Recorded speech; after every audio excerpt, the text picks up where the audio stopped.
प्यारे मित्रों, आप सभी को नमस्कार। कैसे हैं आप लोग? उम्मीद करते हैं आप अच्छे होंगे। प्रिय भाइयों, सबसे पहले आप लोगों से हाथ जोड़कर ये मेरा विनम्र निवेदन है कि अफवाहों पर बिल्कुल भी ध्यान ना दें। अगर आपको ये बोला जा रहा है कि 30 तारीख को वेतन लागू हो जाएगा, अक्टूबर में आपको वेतन मिलने लगेगा, तो ऐसे लोगों की अफवाहों पर बिल्कुल भी ना ध्यान दें, क्योंकि जब भी कोई भी खबर कुछ भी आएगी तो वो पोर्टल से लेकर के टीवी चैनलों तक पे भी आएगी। इस बात को ध्यान रखना, ठीक है। ये बजट की बात है। जब बजट पास होता है तो वो हाईलाइट होके होता है। ऐसा नहीं है कि साइलेंट पूर्वक हो गया कि भाई अगले महीने तुम्हारा वेतन मिलने लगेगा। भाई सरकार भी तो अपना काम दिखाएगी ना कि मैंने फलाने विभाग का इतना इतना किया है। तो इस समय क्या किया जा रहा है, कुछ दलाल नेता अपने आप को बोलते हैं, पार्टी चलाते हैं बड़ी बड़ी, उनके द्वारा हमारे ही कुछ भाइयों को फोन किया जा रहा है। पता है आपको, मैं ये विरोध नहीं कर रहा हूं। हालांकि मेरे भाई बहुत मुझसे कहते हैं कि अन्नू भैया आप विरोध मत करिए किसी का। मैं विरोध नहीं कर रहा हूं, लेकिन सच्चाई बताना भी हमारा कर्म और धर्म है, जिसे हमेशा बताते रहना चाहिए। और मैं ऐसे पाखंडियों से डरता बिल्कुल भी नहीं हूं, ठीक। और जिसके अंदर डर होता है ना, वो जी हजूरी करता है। मैं जी हजूरी नहीं कर सकता, क्योंकि जहां पाखंड होने लगे वहां से दूरी बनाना ही ठीक होता है। मेरे किसी भाई के द्वारा के वहाँ पर फ़ोन किया जा रहा है, उसे हाल चाल लेकर के उसे बोला जा रहा है। उसने जब पूछा कि कब सर वेतन बढ़ेगा, तो बताया जा रहा है कि अक्टूबर के महीने में तुम्हारे खाते में सैलरी आने लगेगी, वेतन आने लगेगा। ज़रा सोचिए। तो इस तरीके से जो अफवाहें फैलाई जा रही, इस अफवाहों पर आप लोग बिल्कुल भी कतई ध्यान ना दें। और आपके जो महानुभाव राष्ट्रीय अध्यक्ष जिनको आप बोलते हैं, जो आपके ही विभाग के हैं, पासवान जी, उनके द्वारा यहाँ तक घोषणा कर दी गई है कि भाई 30 तारीख को वेतन लागू हो रहा है। मेल आया है उनके पास सरकार का। देखते हैं भाई, हो सकता है हम छोटे आदमी, भाई हमारे पास नहीं आया, कुछ हमको पता ही नहीं है, उनके पास आया है भाई। तो उम्मीद यही करते हैं कि 30 तारीख का जवाब उनको देना पड़ेगा। भाई उन्होंने बड़े दावे के साथ कहा है, शायद आपने वीडियो देखा होगा, कि हमारे पास मेल आ गया है और चौकीदारों के बीच में मंत्री पहुंचेंगे और गुफ्तगू करेंगे और उसके बाद वेतन बढ़ा दिया जाएगा। तो ये सब चीज़ें मुझे लगता है मेरे तो पल्ले नहीं पड़ रही हैं, आपके पड़ती हो तो बात अलग है। लेकिन प्यारे मित्रों, एक बात को याद रखना है कि अभी एक पेपर की कटिंग भी घूम रही है ग्रुप में कि विभागों के बजट को लेकर के सरकार कह रही है कि 2024 और 25 का बजट विभागीय बजट पेश किया जाएगा। तो इस विभागीय बजट में संभावना पूरी तरीके से बन रही है कि आपके विभाग को भी लिया जाएगा, क्योंकि ये विभागीय बजट है। अभी तक क्या होता था कि बहुत सारे बजट पेश किए जाते थे, लेकिन विभाग से जुड़े हुए बजट बहुत कम मात्रा में, बहुत कम बजट पेश किया जाता था। लेकिन ये खासकर विभागीय बजट का जो वर्णन किया गया है, तो ये मुझे ऐसा लगता है कि इसमें आपका कोई ना कोई बजट जरूर आएगा। नंबर एक। नंबर दूसरा, प्यारे मित्रों, लेकिन हम शांत बैठने वाले लोग नहीं हैं, क्योंकि सरकार का ढकोसला भी हो सकता है कि भाई 24 में चुनाव है, तो ऐसे अभी से बोल देंगे तो यह है कि वोट मिल जाएगा। वो नहीं होगा। अगर चुनाव से पहले नहीं है तो बाद में भरोसा भी नहीं है, क्योंकि सरकार ने 10,500 लिख कर दिया लेकिन मुकर गई। अब इसमें सरकार की गलती है या हमारे कुछ चौकीदारों की गलती है, जो कहीं ना कहीं सरकार पे दबाव बना करके और उस बजट को कैंसिल कराने में उन्होंने योगदान किया। तो मैं इतना बस जानता हूं प्यारे मित्रों कि मेरे बारे में कोई भी कुछ भी बोले, मुझे कोई फर्क नहीं पड़ता है। मैं बस इतना जानता हूं कि मैं अगर सही हूं तो मुझे गलत कोई नहीं बना सकता और मेरी किस्मत भी कोई छीन नहीं सकता।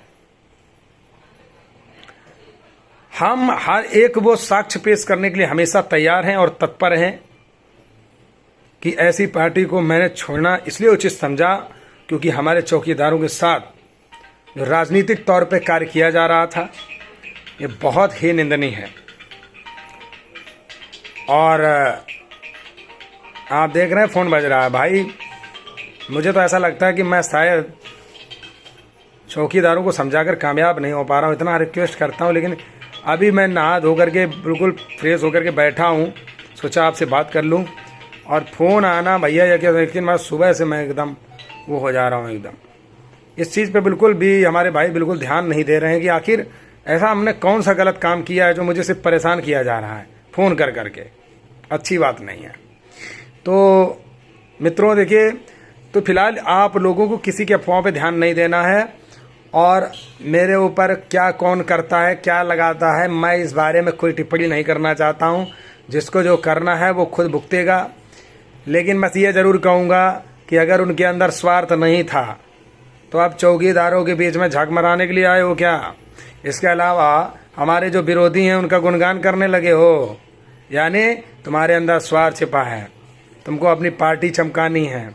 उस पार्टी को चमकने हम नहीं देंगे जब तक हमारे अंदर सांस है। इस बात को ध्यान रखना। उस पार्टी और यूट्यूबर की बात करते हो ना, तो यूट्यूबर की ही देन होती है कि पार्टी को उछालना और पार्टी को गिराना। तो ये भी डंके की चोट पे बोल रहा हूँ कि आपके खुद आपके अपने लोग आपके नहीं हो रहे हैं। और झूठ बोल रहे हो कि मैंने बेदखल पार्टी से अन्नू त्रिपाठी को कर दिया है, उसका भी साक्ष्य मैं स्क्रीनशॉट के साथ डाल दे रहा हूँ कि मैंने पार्टी को छोड़ा बाकायदा इस्तीफा दे करके। और मुझे बाद में इनके ग्रुपों के द्वारा हटाया गया, उसका भी टाइमिंग दिया गया है। तो आप ये सोचो कितने झूठे और फरेबी लोग हैं जो इनको शर्म भी नहीं आती, इतना झूठ बोलते हैं। कल हमारे दिलदार भाई से हमारी बात हुई, उन्होंने खुद कहा कि अन्नू भैया हमारे सामने ही 16-17 हज़ार रुपये लगभग हमने दिया है। उसके बाद में आपने जो दिया, उसके बाद स्टेशन पे मैंने दिया। मेरे तो चौकीदार सब साथ में थे, मेरी जेब से खुद पैसा गया। ठीक, ये व्यक्ति कह रहा है हमारे विरोधियों को हंसाने के लिए कि 13,000 का हम घोटाला कर दिए, 9,000 का घोटाला कर दिए। वो तो चौकीदार जो 14 तारीख को गए हैं वो सब जानते हैं। हमको अपनी सफाई देने की ज़रूरत नहीं है, क्योंकि सबको पता है कि जितने भी नेता होते हैं वो एक नंबर के फरेबी होते हैं। अपने हित के लिए वो कुछ भी कर डालते हैं। और बोला जा रहा है कि चिंता ना करना भाइयों, हम अब भी आपके साथ हैं। कभी अगर नहीं कोई दिक्कत, आंदोलन अगर होगा तो हमें आप याद करिए, हम आपके साथ लड़ेंगे। अरे फरेबी इंसान, तो क्या 14 तारीख को झग मरवाने गए थे वहाँ पे? 30 तारीख का जो ठप्पा लगवा के आए थे उसका जवाब दो ना, क्यों नहीं दे पा रहे हो? मैंने तो डंके की चोट पे बोला था सबके सामने कि ज्ञापन हमारे चौकीदार का जाएगा। क्यों अम्मा बन के तुमने अपना ज्ञापन दिया? और अगर दिया है ज्ञापन तो जवाब दो 30 तारीख का। हैं, मतलब देख रहे हो कि मेरी हार हो रही है तो आ करके विरोधियों से मिल करके मीडियाबाजी कर रहे हो। उनको मैं मीडिया बोलूँगा जो 100 रुपये में बिकते हैं। मुझसे ज़्यादा क्या जानेंगे वो? 100 रुपये में मैंने खुद उनको 100 200 रुपये दिया। और बताओ, हैं जिनको मैंने पाल कर बड़ा किया वो मुझ पे भौंक रहे हैं। ये जो और बताए इस पार्टी से मेरे भाई, जैसे कुछ लोग भाई हमारे पूछ रहे कि अन्नू भैया ये पार्टी से कैसे जुड़े क्या? भैया इस पार्टी से मैं एक सुनील दलाल है उसके द्वारा जुड़ा हूँ। मुझे नहीं पता था कि ऐसी दलाली होगी। उसने मुझे बड़े भौकाल दिखाए कि यार ये पार्टी आपके लड़ाई को लड़ सकती है, ये है वो है। मैं अगर होता कुछ भी, अगर मुझे पद ही का भूखा होता तो मैं जाके पद लेता। मैं चौकीदारों के लिए काम क्यों करता? मैंने अपनी सारी शर्तें रखी, जो कि इन्होंने खुद बयां किया था वीडियो में कि अन्नू त्रिपाठी ने चौकीदारों के लिए ही बात करते हैं। उसके बाद इन्होंने हमको बताया मेरा यहाँ कार्यालय है, इतनी गाड़ियाँ हैं, फलाना है, ढिमकाना है। तो जब सुजौली लखीमपुर के साइड में मीटिंग की गई, वो भी हमारे द्वारा मीटिंग वहाँ पे रखाई गई। ठीक, एंड टाइम पे हमारी कार मांगे। हमारी कार भैया थोड़ी बिगड़ी पड़ी थी तो हमने तो मना कर दिया। अगर इनके पास कार थी तो भैया किराए कार क्यों ले गए? और वो उसका पैसा भी हम भरे, ये भी भरे। ऐसा नहीं कि हम कह रहे हैं ये नहीं भरे, हमने भी भरा। अरे हम क्यों भरेंगे भाई? वहाँ तुम गए थे जनसभा करने, वो तुम्हारा फायदा हुआ, लेकिन हमने इंसानियत पे इनको पेमेंट किया कि चलो यार किसी पे बर्डन ना आए। ठीक, एहसान फरामोश तो तुम निकल गए। ठीक, वहाँ हमने मीटिंग कराई। चौकीदार हमारे 14 तारीख को गए, तुम जा करके वीडियोग्राफी कर लिए आगे दिखाने के लिए कि हम गठबंधन कर लेंगे। लेकिन गठबंधन पे तो ऐसी लात पड़ी कि गठबंधन तो छोड़िए, गठबंधन वालों ने अंदर एंट्री तक नहीं दी। और बताओ, इन्होंने झूठ हमको इतना बरगलाया कि गठबंधन हो रहा है। ये हमें को लगा गठबंधन हो रहा है यार तो मजबूती से हमारी चौकीदारों की लड़ाई लड़ी जाएगी। हम देखें यहाँ गठबंधन का आता पता नहीं है, और यहाँ से बेवकूफ़ बना रहे। ना कोई कार्यालय है, ना कोई इनके पास गाड़ी है, कुछ है ही नहीं। इनकी जेब में पैसे तक नहीं है। सोचो, जब दिल्ली जंतर मंतर पर बैठे थे, मैं अपने चौकीदार भाइयों से सहयोग भी नहीं लेता, और मुझे गर्व है कि मेरे भाइयों ने मुझे सहयोग किया। मैं इतना जानता हूँ कि मेरे भाइयों आपकी लड़ाई थी, आपने अपनापन समझा और आपने सहयोग किया। लेकिन यकीन नहीं मानोगे, मैं सहयोग से पहले इस व्यक्ति से बोलता रहा कि मेरे पास अभी इस समय पैसा नहीं है खाते में, आप पेमेंट कर दो, मेरे साथ चलो, मैं बाहर कहीं से मंगवा करके आपको व्यवस्था करके आधा दे रहा हूँ। इस व्यक्ति के पास 1 रुपया नहीं निकला तो इसको टेंट वाले ने चौकी पे बैठा लिया। तब मुझे शर्म की वजह से मुझे भाई यकीन नहीं मानोगे, ये दुनिया का सहयोग लेकर के और 3,000 4,000 रुपये मैंने भरा कि ताकि इसकी इज्जत बचे ना। लोग कहेंगे कि लो भैया अन्नू भैया के साथ गए तो और वहाँ पे ये करवा दिया। तो इनकी ये औकात है भैया, इनको चौकी पे बैठा लिया जाता है यार। और मुझे धमका रहे हैं, मुझे धमकी देंगे। हमको क्या धमकी देकर कर लोगे भाई?